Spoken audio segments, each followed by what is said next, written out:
Hello, this is Jackie with JNM Reviews, and today I am very excited to review this sample provided by Wolksprong. It's a belt. Mine is in color orange, size 10.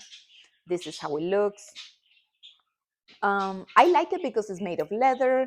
I like the gold buckle. I find that it's a little bit big, so I'm looking forward resizing it with the tools here. All you have to do is unscrew and you cut around this area and you put this back in. Here are some trimming instructions. It's pretty simple, very simple to do and to resize. I don't have to, but I find that if I wear it with my jeans, size 10 is a little bit like I have to wear it on the last one or this one.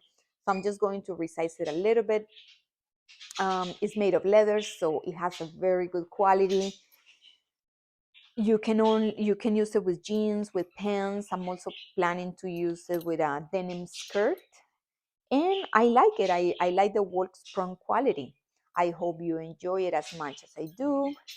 And I'm looking forward to using it. Thank you for watching my video.